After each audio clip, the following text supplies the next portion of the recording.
അയ്യോ എനിക്ക് നാണാവണല്ലോ, ഡ്രസ്സില്ലല്ലോ എന്നൊക്കെ ഓട്ടം കൊണ്ട് ഓട്ടം. പിന്നെ അങ്ങോട്ട് തല്ലും വഴക്കും.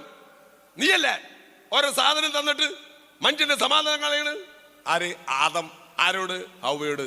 അപ്പൊ ഹൗവ, ഞാൻ തന്ന തനിക്ക് തിന്നണ്ട വല്ല ആവശ്യമുണ്ടോ? ഞാൻ പലതും തരും, താനെതിനെ തിന്നേ. ഇങ്ങനൊരു പ്രശ്നം ആ വീട്ടിലുണ്ടായിരുന്നില്ല. ഉണ്ടായിരുന്നോ? ഏത് വീട്ടിലെ? ആദ് ഹവയുടെ വീട്ടില്. അപ്പോഴും നിങ്ങൾ നിങ്ങളുടെ വീട്ടിലേക്ക് പോകാൻ സാധ്യതയുണ്ട്. അത് പോകരുത് കേട്ടാ. ആ കുടുംബത്തിലെ പ്രശ്നം എപ്പോഴാ തുടങ്ങിയ പ്രിയമുള്ളവര്? ആദ് ഹവ നല്ല സന്തോഷമായിട്ട് സ്നേഹമായിട്ട് കഴിയായിരുന്നു. കല്യാണം കഴിഞ്ഞ് നിങ്ങൾ കുടുംബം പിറ്റേ ദിവസത്തിന്റെ തല്ലൂട്ടം തുടങ്ങിയവരുണ്ടെങ്കിൽ ഒന്ന് കൈബന്ധിച്ച് ഉണ്ടാവാൻ സാധ്യതയില്ല. കുറെ കഴിഞ്ഞപ്പോ തുടങ്ങി, നീയാണ് പ്രശ്നം. അപ്പൊ ഞാനല്ല, നിങ്ങളാണ് പ്രശ്നം. ഇതല്ല പ്രശ്നം. രണ്ടു കൂട്ടര് പ്രശ്നം എന്താ?